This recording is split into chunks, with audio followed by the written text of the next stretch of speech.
How's it going? I hope you're having a good morning or evening or whatever time you're watching this.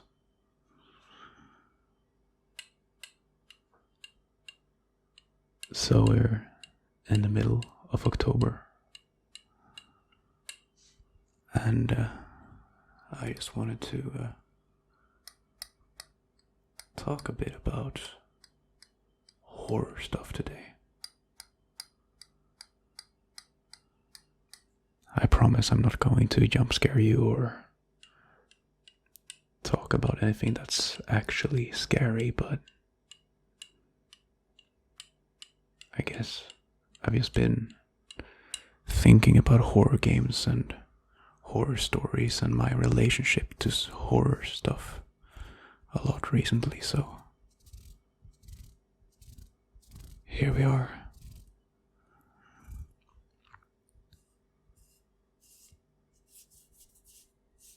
I don't know if this makes any type of sound at all, but this is just a little skull. It's obviously just a replica, but it has some nice sounds. You can get some quite deep taps in, which I really like.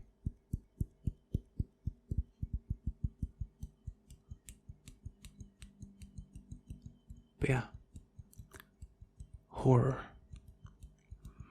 I've always had a very weird relationship with horror things in general. Because as a kid, it was probably the genre that I had, well, the most hard times with.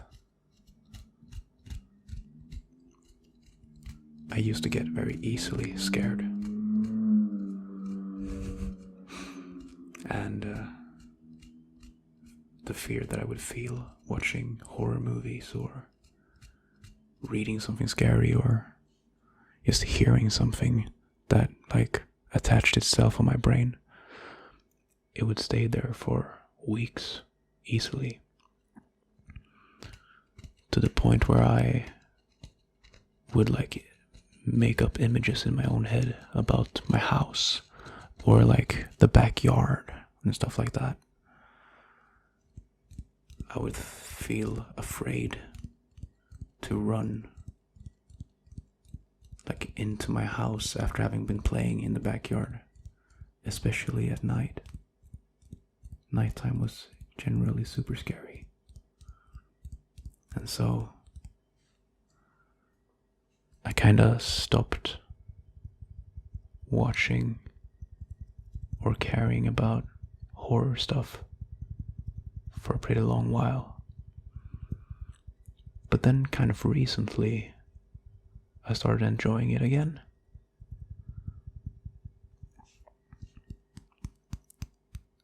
I guess it kind of started with the Walking Dead games.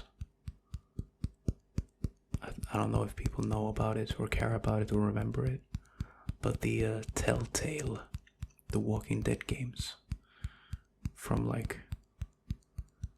the 2010s were some of my favorite games back in the day. And I played them for a pretty good while. I still haven't finished the last game. It kind of came out in a weird half-finished state. But that's for another day, I think. But I think my interest in horror stories started there again. Because once again, as a child, my parents would sometimes show me horror movies from their childhood, or from their teens maybe, I should say. Hell, maybe even their 20s. And at that point, to them, those movies weren't scary anymore, of course, because, well, they were made in an earlier time where, honestly, a lot of scary movies from the early 90s or the 80s aren't really that scary anymore. Because the way we interact with horror has changed so much. But as like a 5-year-old or 6-year-old who hasn't really experienced that much horror in his life, some of those things were really scary. And so I would have nightmares or just think about these horror characters way more than I probably should. But luckily enough, just like everything, that fear or that anxiety kind of dissipated with time. And that just goes to show that you can get through anything, I think. Yeah. So I can kind of thank The Walking Dead for making me interested in the genre once again. I actually ended up reading some of the comics as well. Didn't finish the series. It was a bit expensive for a young child. Or, well, I think I was like 12 when I started reading it, so, didn't really have that much disposable income.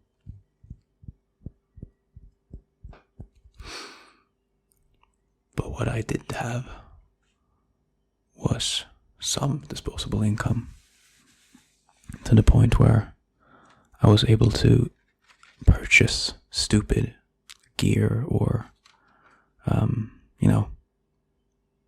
merch, I guess you should call this.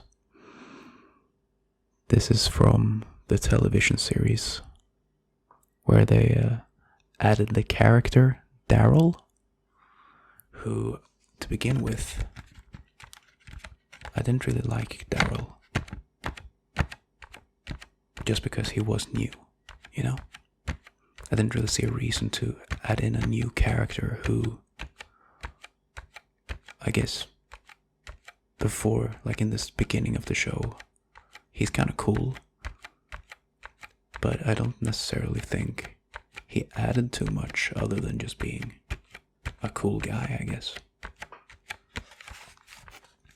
And especially since I really liked the comics, it was a bit weird to see them do some things like frame for frame, while other things, like Daryl's inclusion, were just completely new and like remade or whatever. But by the end, okay, I guess I kind of stopped watching it as well. It kind of went downhill. But by the end of me watching the show, he had actually become one of my favorite characters. And for a while he was alone in the woods, if I remember correctly. And during his time alone, he made a necklace of zombie ears. And then, as like a gag, I guess, I was buying merch. And I found this somehow, I don't remember. Oh wait, it even says on the backside, it's a Loot Crate exclusive. So, I don't know if you know about Loot Crate. Maybe this is backwards as well, I don't know. But Loot Crate basically was just a box of random goodies, merch items. And so they would send you some, merch related items related to certain pop culture stuff. And so I got this, and these are soap on a rope. I never opened them, obviously, because they were kind of funny, and there is even a homemade tiny little hole at the top where I put like a nail through and just hung it on my wall. So it was basically like a painting, or just decorative, I guess I should say. But it was pretty fun, and I enjoyed having some merch from the series, I guess, from the thing that I really enjoyed. But yeah, obviously I can't only talk about The Walking Dead because I haven't finished it yet. Probably never will, to be honest. But there are more horror things that I can talk about. You see, I also do some streaming on the side, where I play video games and just talk about whatever while playing the game. And I'll also sometimes play horror games. And obviously now, since it's October, I'm streaming horror games. And that's like a tradition that I started probably back in 2020, I think. Yeah, and back in 2020 that I don't remember exactly what the first game I played, but I remember playing Amnesia: The Dark Descent,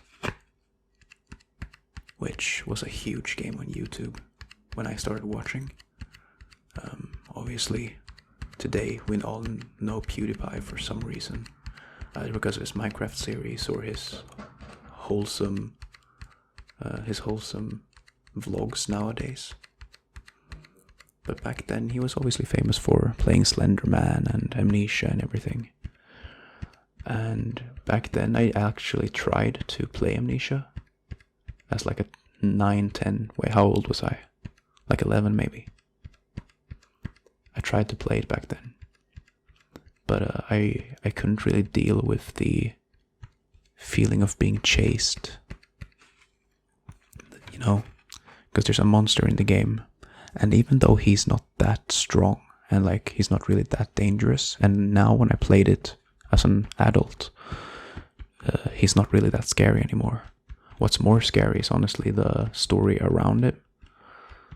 But as a kid, I just felt so uncomfortable being chased, especially in the shadows, and feeling like there was no way to fight back, you know. But that's very interesting to me. I think gaming is probably the best way to experience horror today. There are very few things or ways to experience horror that are more visceral and powerful and emotionally impactful than in a gaming setting.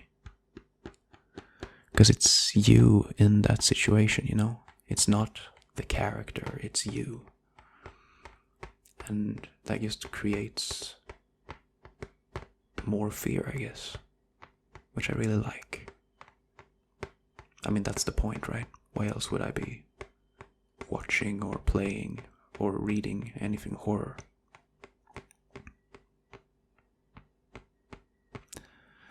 But after playing Amnesia: The Dark Descent, I ended up moving forward with Alien Isolation.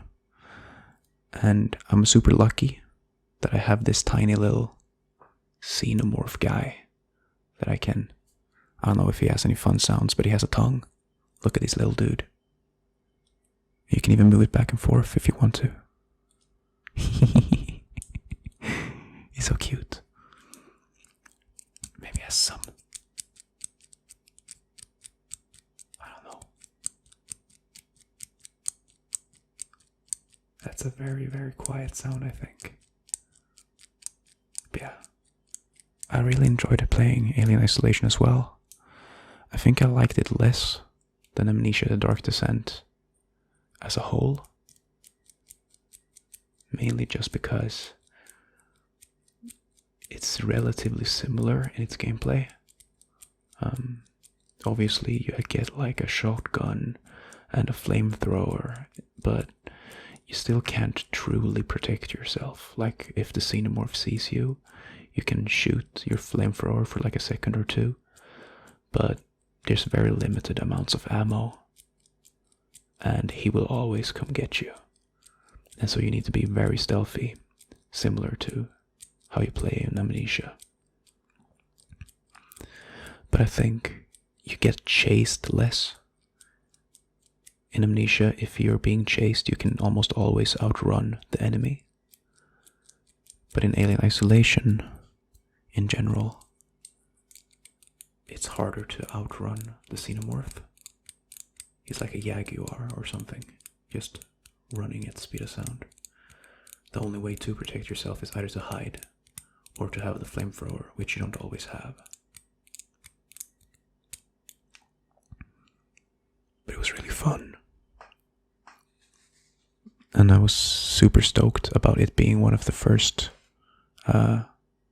streaming games or horror games that I streamed. Oh, I just wanted to try this. I don't really have that great nails for this type of thing. But that's a good sound, I think. Yeah, Alien is one of those franchises where, since I grew up in a time where the original was already a classic, I would always hear about it. And I even saw like Alien vs. Predator when I was quite young. And there was something pretty cool to, in the same vein as I was playing the game, also watch the original movie. And then just the fact that I'm a big fan of Giger's art. It's very unique, I guess I should say. Or at least it was for his time, if nothing else. And he kind of birthed, or I don't know if he actually birthed it, but like, he has this universe and this very unique, like specific style of cosmic horror, kinda. I'm not sure if that's the correct word either, but if you've seen his art, I think you know what I'm talking about. I kind of like this. This is a nice sound, I think.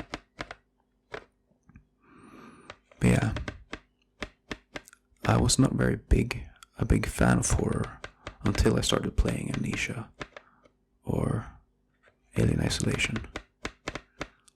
Like I said, I kind of liked The Walking Dead, but I mean, it's a comic book, and while I think written stories definitely can be scary,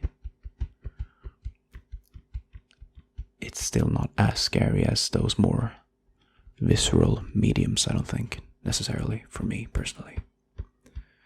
But then my issue was, because I was playing horror video games, I kind of stopped being scared of horror movies and shows.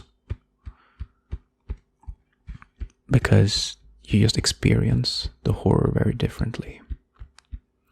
And I guess if you have arachnophobia, I'm gonna just give you a short warning here, because I'm going to be bringing up a tiny model of, what's her name? The spider from The Lord of the Rings. I know if there's a name for her.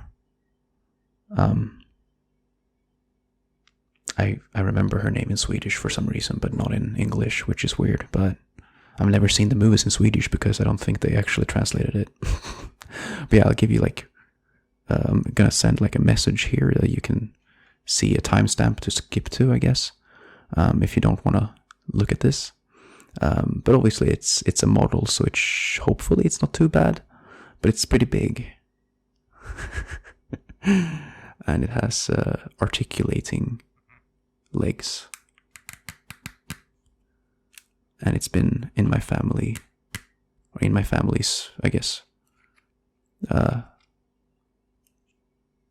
like, we've had it as part of our decoration for years. I can't remember a time when we didn't have her sitting somewhere. You know, I'm not really a big spider fan in general, but I think it's impossible to... Shelob, is that her name? I think Shelob is the name.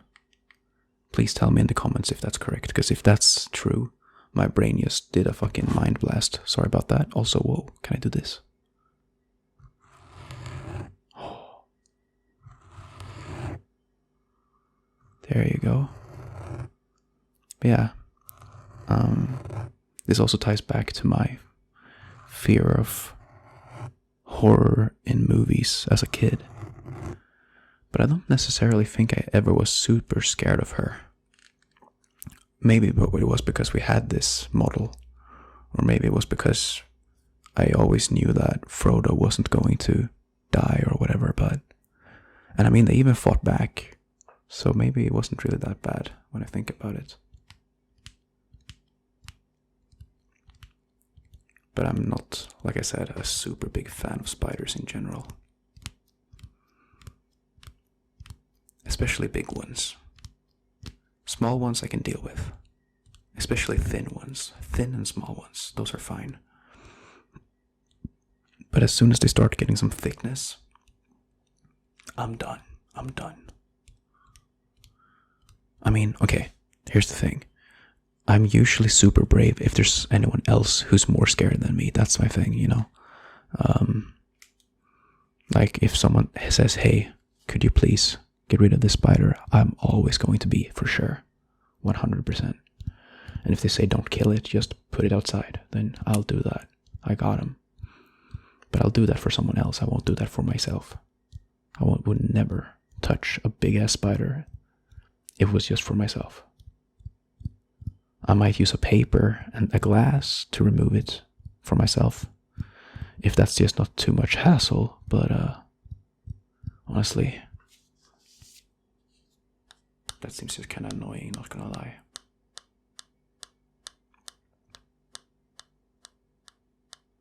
But yeah, she's not really that scary anymore to me. I mean, I have her sitting on top of my shelf in the back, so she's kind of protecting me at this point. She's my nice little spider friend. I'm trying to kind of, not necessarily hide her, but, you know, we don't need to show you every single part of her all of the time. In case let's just show you her butt. There you go. You get the butts part. Maybe that's better. But yeah, like I said, The Lord of the Rings was a big movie for me as a kid. Still it's probably like my favorite trilogy. And I also, like, there's a lot of scary parts in that.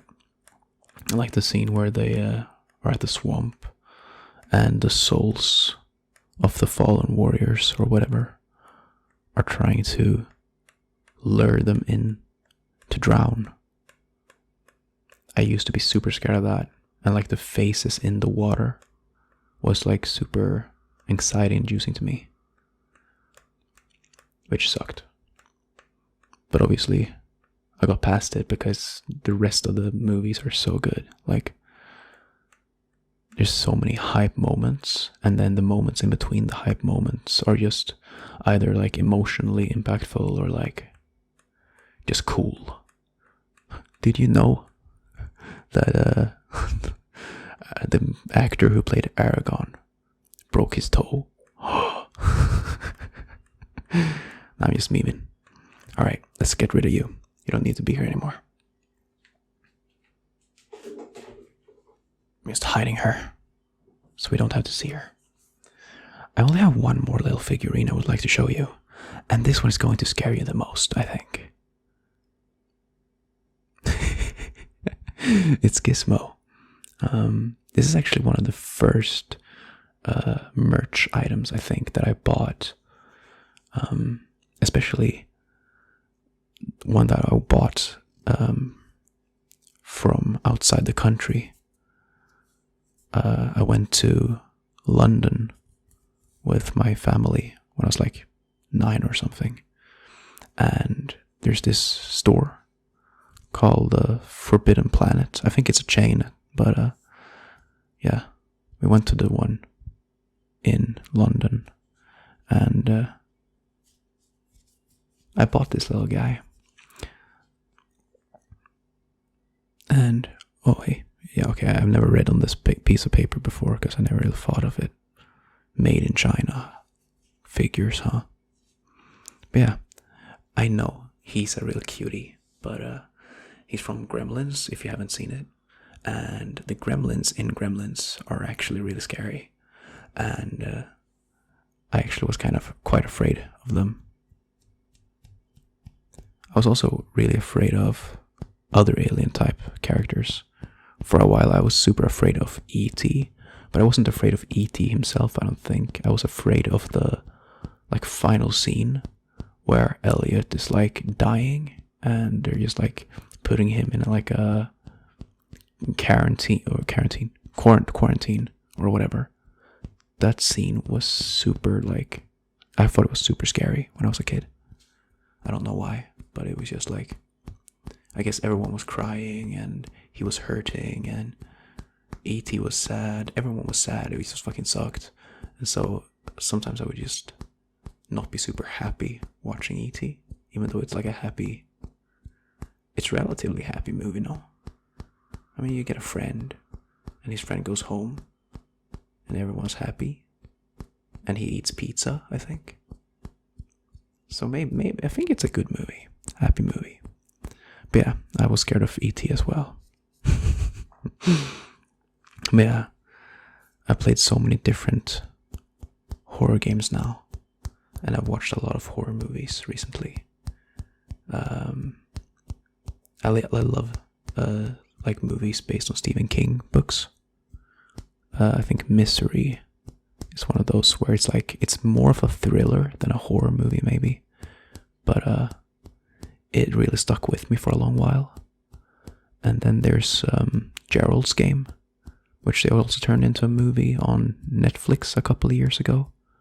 And when I first saw it, like, it's kind of dumb, but it's dumb, but also the fucking Moon Man or whatever his name is. He was super creepy. Like the whole idea that so basically there's a woman who's chained to a bed and can't get out of there, and she sees a man in like the corner of the room every night for 3 days until she escapes, basically. And then in the end it is revealed that so like this guy is obviously a figment of her imagination, right? Because like, oh, she's been stuck in there without water and food for 3 days. Of course she's gonna hallucinate. And he's kind of like taunting her, right? But then in the end it turns out that he was like actually just a guy who broke into her home and was standing there. And that to me was just super haunting for some reason. And it was one of those moments where I realized like, yeah, horror movies can actually be kind of frightening and like haunting in the long run, the same way they were for me as a kid, you know? Because it was the first time in years where I had watched a horror movie and like thought about it and felt uncomfortable about it like for days afterwards. I've obviously watched other horror movies where I'm like, oh, jump scared, or oh, this is kind of terrifying. But it's very rare for me to think about that horror afterwards. So that one truly hit me.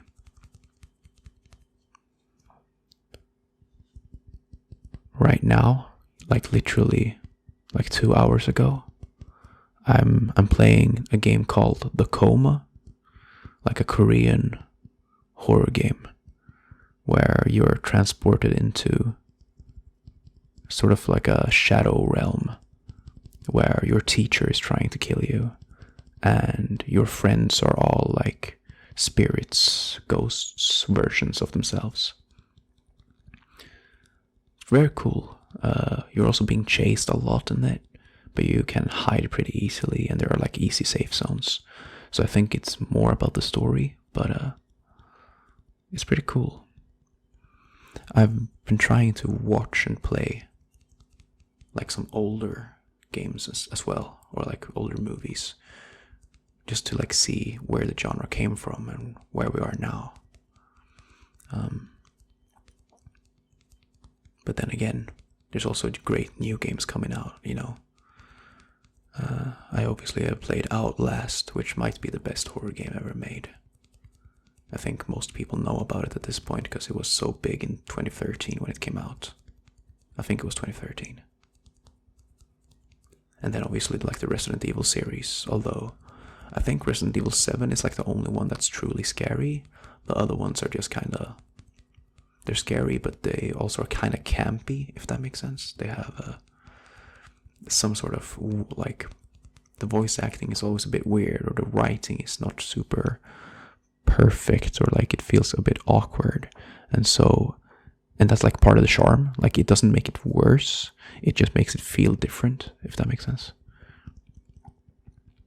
But I've enjoyed them, and I've been trying out a bunch of different horror games, and I even made a video essay on like horror video games and why we enjoy fear, or why we enjoy horror games.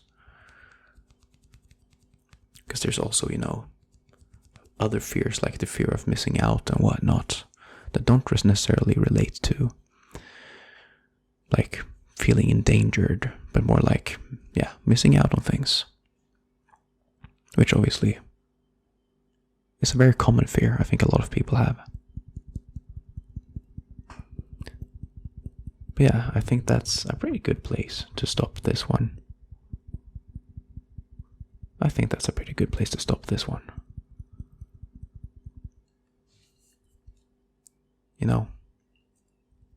Feel free to comment anything about your own relationship to horror stories. Maybe if you're just like me, who've had like times when you've enjoyed it more, or things you enjoy less. I never really got into the way horror can carry a story in a way that other genres can't. Because like, in a horror movie, we can bring up topics, themes, visuals, which like in a romantic comedy would never work. Obviously I'm not a huge fan of gore and stuff, but you can still be brutal without using gore, for example. And I think a horror movie that does that well is very impressive. But there's also like other themes, like horror can easily combine with the theme of fear, obviously. Like, if your main character has a major fear, then like a major fear of heights, and make that like a core part of the task at hand, and that makes sense. Or like fear of losing a family member or a friend or whatever. Like, you can use horror to push another theme further, I think. And that's its main strength. And why I today actually think horror is becoming one of the most consistent genres, I guess, where you can kind of always expect. Obviously there are bad horror movies and horror games and stuff, but like, I think a lot of people who like horror truly and aren't making things just for a cash grab, I think you can generally get quite a consistent level of quality, I think. I have watched horror movies that are like a 2 out of 10, like straight up ass. But when it's like a horror movie or like a horror game, whenever it's anything horror related that is made by someone who is either recognizable or with recognizable like actors, and somehow has like a story that is somewhat interesting and intriguing and feels like someone actually put some thought behind it, I think, at least to me, it's a very consistent genre. And there's a lot of good things coming out of it. A lot of cool concepts and ideas. And I think it's easy to do like social commentary as well. But I think that's gonna have to be for another day. So once again, feel free to write in the comments if you have any specific relationship with horror stories, horror movies, games, books, anything like that.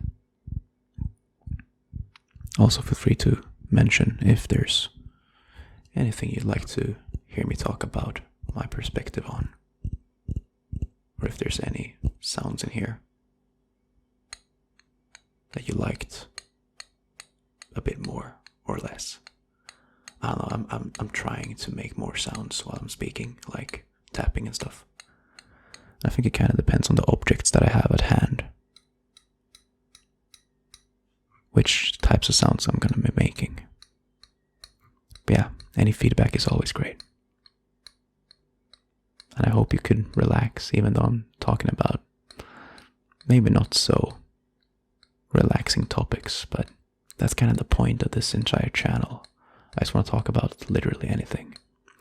And we'll probably talk more about horror stuff in the future. But for now, have a good rest of your day. Remember to eat well and sleep well. And I will see you in the next video. Bye bye.